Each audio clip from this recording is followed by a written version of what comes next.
Hello and welcome to our recorded tutorial video for CIX1001 Principles of Microeconomics. Tutorial 2 Demand, Supply and Market Equilibrium. We are Group 3 and in today's session we will walk you through 6 selected questions covering real-life scenarios related to shift in demand and supply, changes in equilibrium and government policy impacts. I'm Hazik, your moderator for this session. Let me briefly introduce our group members. There are Wang He, Ranan Rosh, Lim, Nurina, Ain Nabiha, and Muna. Each of them will be presenting one question along with its complete answer. Now, let's begin with question 1. Alright, hi, my name is Ain and I will walk you through how 4 different situations affect demand in the hospitality industry. So the first situation is when income increase for families with children. When family incomes increased by 10% last year, families have more money to spend on vacations. When people have more income, they often upgrade their travel experience, choosing nicer hotels and resorts with family-friendly amenities. Plus, Malaysian domestic tourism expenditure grew 27.4% year-on-year, showing rising travel demand linked to income growth. For example, demand for upscale family hotels can rise by 12 to 15%, meaning the demand curve shifts to the right, so hotels get more booking at every price. Second situation is when there are stricter sustainable tourism regulations. About 73% of travelers now prefer eco-friendly hotels. Because of this, many hotels are getting green certification to show they meet environmental standards. Certified hotels have seen about 12% increase in revenue compared to others. This causes demand to rise for certified hotels, shifting their demand curve rightward. Meanwhile, non-certified hotels may experience falling demands and a leftward shift. Travelers are willing to pay more for sustainability, so hotels benefit by investing in eco-friendly practices. The situation is when luxury resorts raises room rates.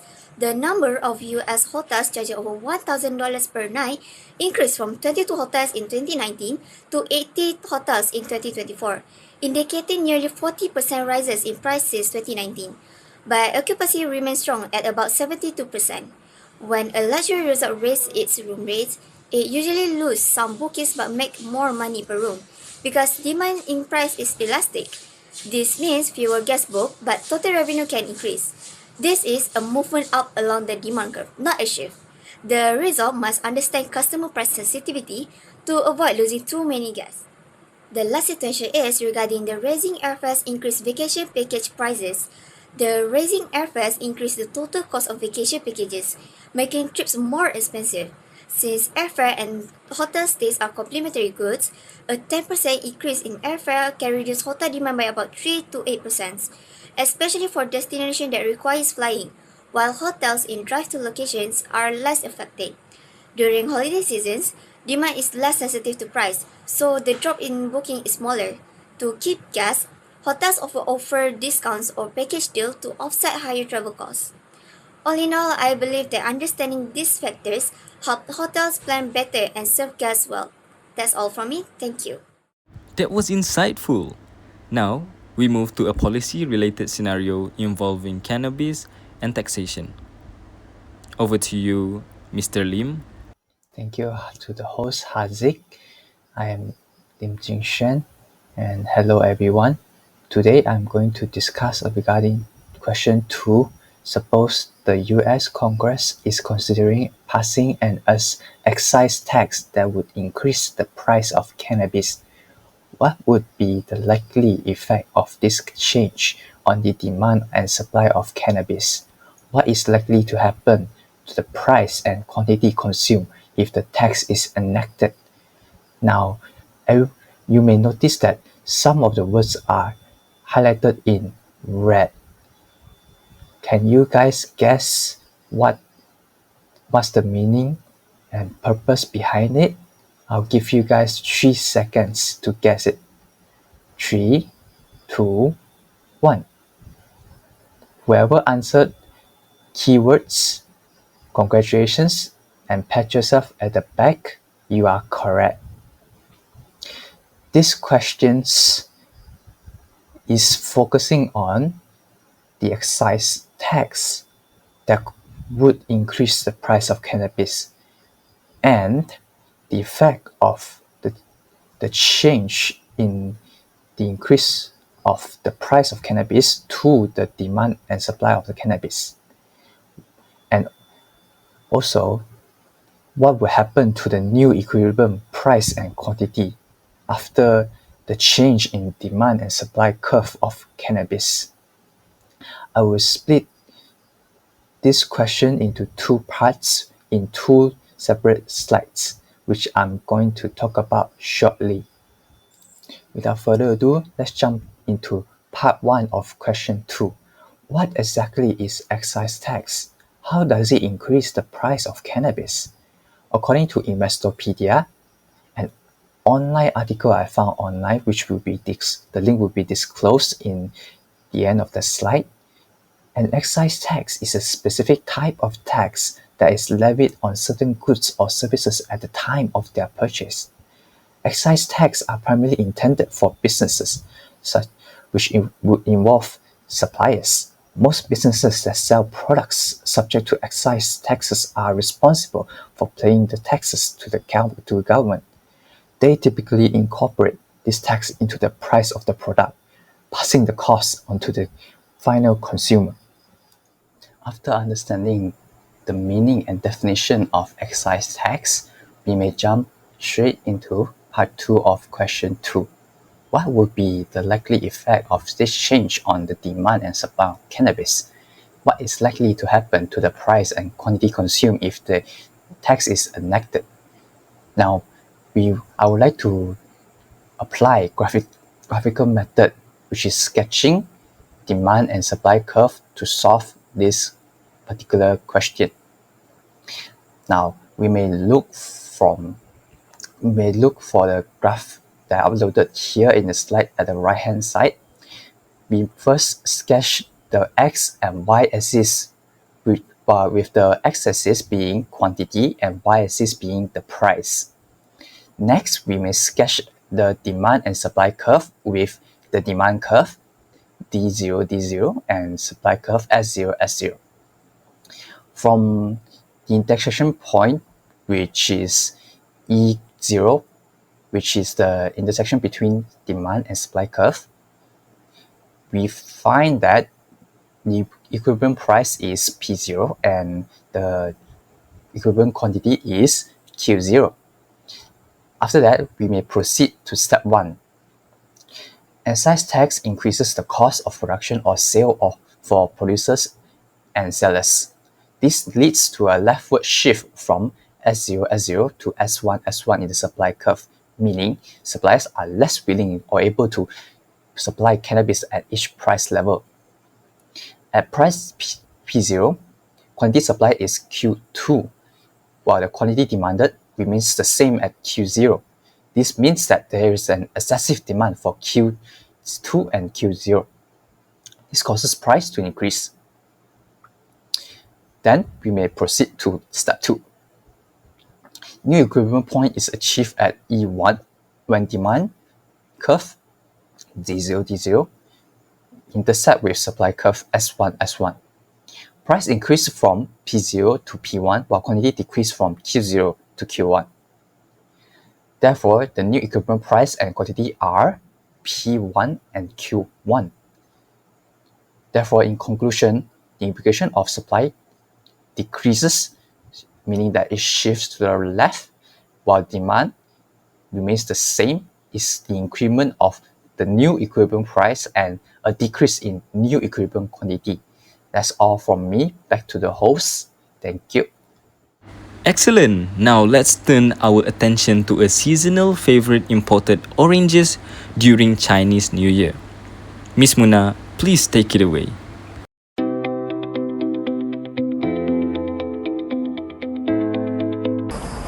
Thank you.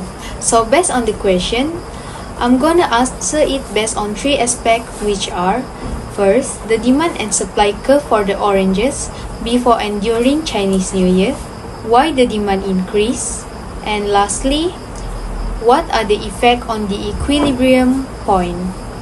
Firstly, as you can see here, this is the curve before and this is after. The demand curve for the oranges during Chinese New Year are shift to the right, which means that the demand for the oranges are increased. Okay, now, why the demand of oranges increase? During the Chinese New Year celebration, demand for imported oranges significantly increases due to cultural and traditional significance, as oranges are symbol of prosperity and good luck. People are willing to buy more oranges and even at any level price. So this situation leads to increase in the demand curve where the quantity and also the price of demand increase. How about the supply curve? In this case, supply curve remain constant for several reasons. First, Chinese New Year is seasonal event. In short run, supply is usually less flexible.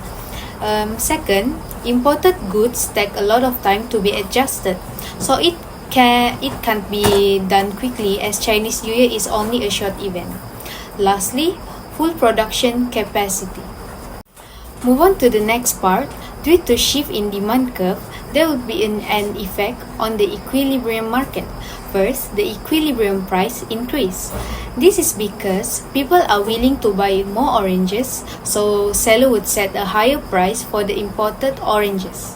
Second, increase in equilibrium quantity, as people tends to buy more oranges during Chinese New Year. I think that's all for me. Hope you guys understand my explanation. Thank you. Great explanation. For our next question, we look at 4 mini scenarios across different industries. Mr. Wang, go ahead.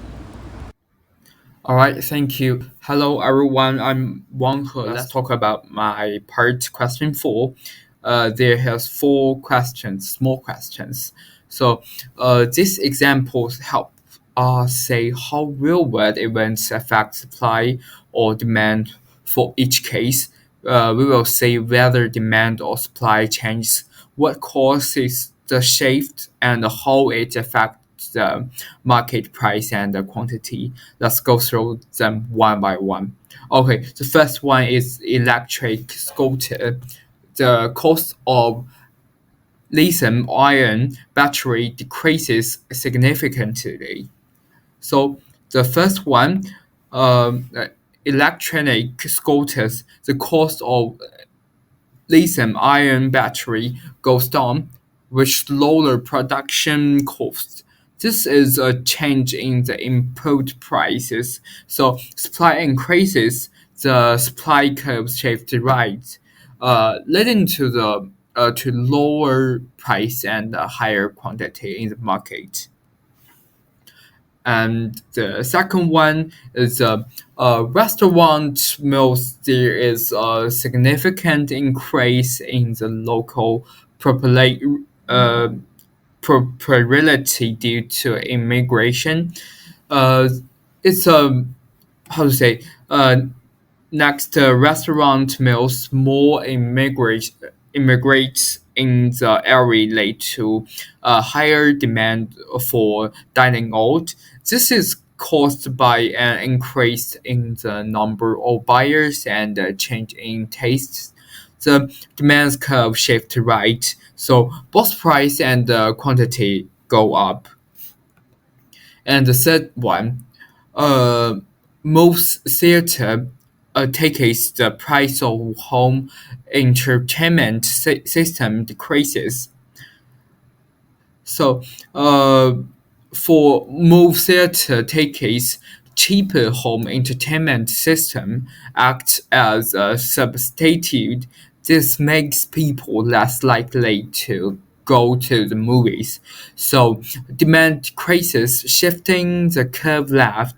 As a result, price and quantity fall. Okay, let's talk about last one. The plastic grocery bags.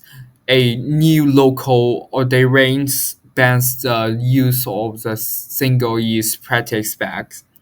So the lastly, the plastic grocery bag, a new law bans single-use plastic bags.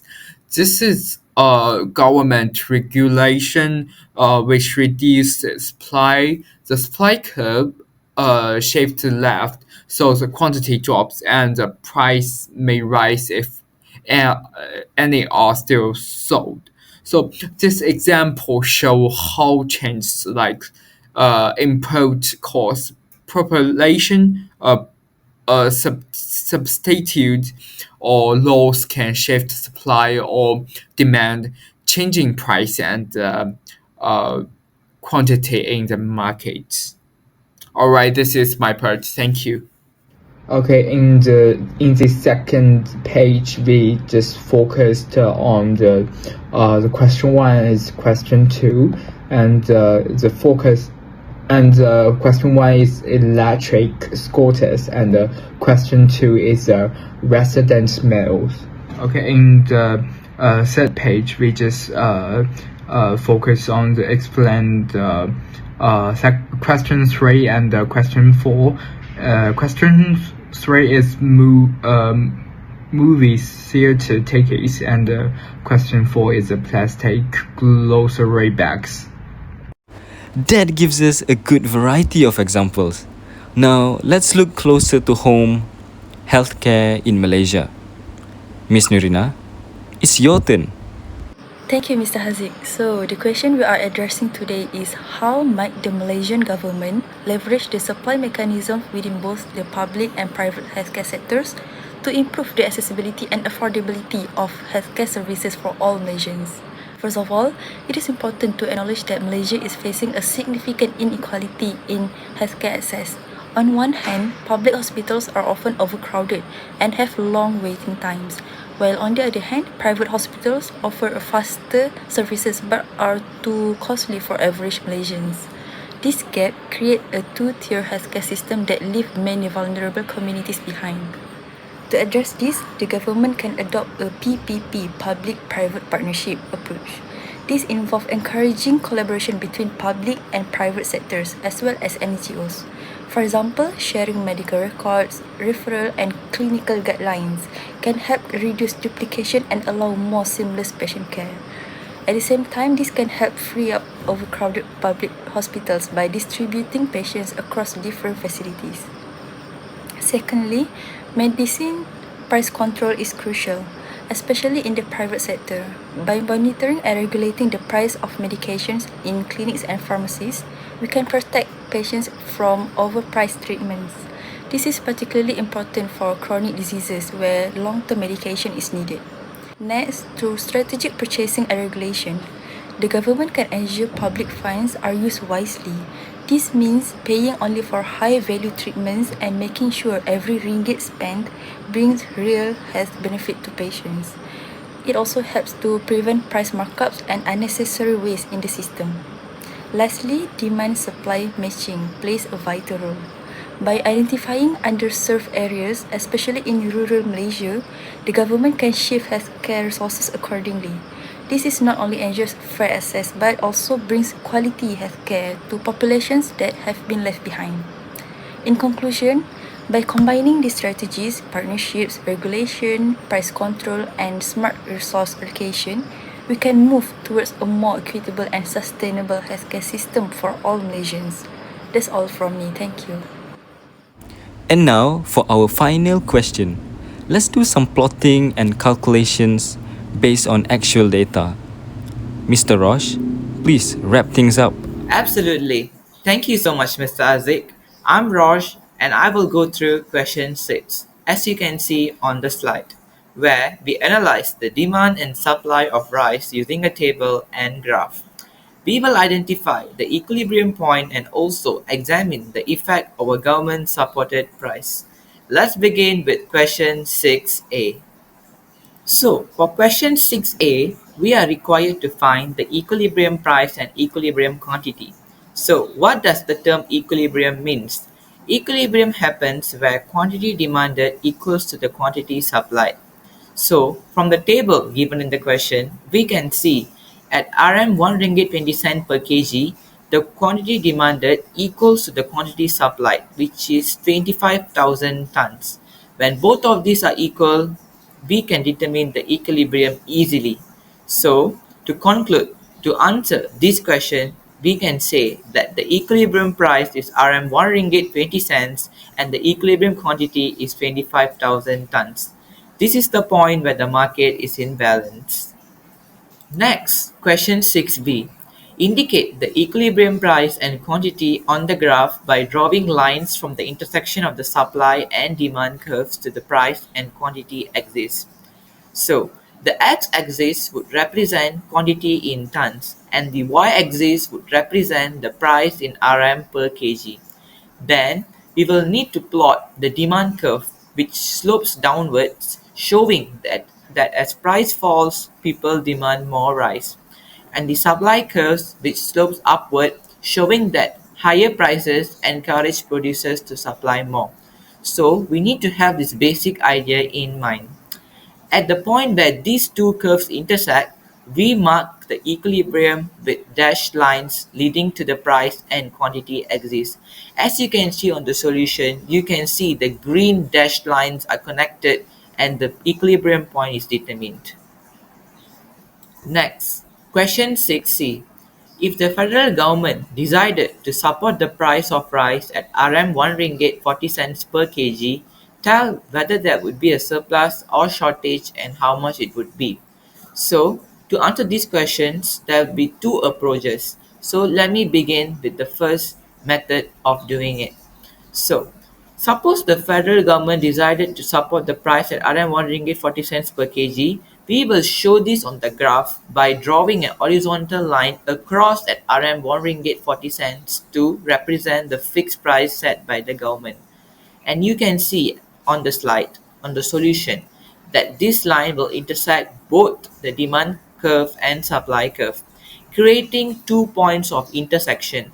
So what we're going to do is, from the point where the line cuts the demand curve, we would draw a vertical line down the quantity axis. So this gives us the quantity demanded, which is 15,000 tons. Next, from the point where the line cuts the supply curve, we will also draw a vertical line down to the quantity axis, and this shows the quantity supplied, which is 35,000 tons. Now, when we can compare the two, we would have quantity supplied 35,000 tons and quantity demanded 15,000 tons in hand. So, since the supply is more than demand, there's definitely a surplus in the market. So, to calculate this surplus, we would take the 35,000 tons, subtract it with 15,000 tons, and we would get 20,000 tons as the surplus. So, that would be the answer for this question. The calculations that I've explained verbally is shown on this slide. So this is the second method of looking at this question. Sometimes we don't even need the graph to identify the surplus or shortage, because from the table we can directly see that at Rm 1 ringgit 40 cents, the quantity demanded is 15,000 tons and the quantity supplied is 35,000 tons. So looking at this, we can determine easily that it's a surplus, and therefore you get the solution as 20,000 tons as a surplus upon performing the subtraction between the two numbers that you have obtained.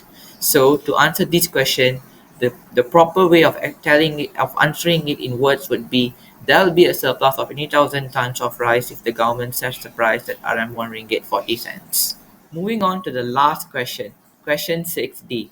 Demonstrate your answer to part C on your graph and label the quantity you designated as the shortage or surplus.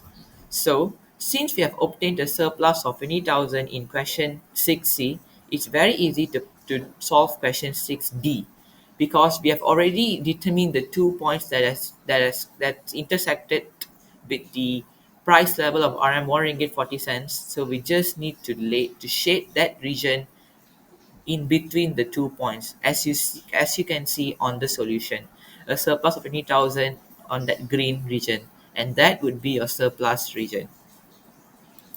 Thank you everyone for your thoughtful presentations.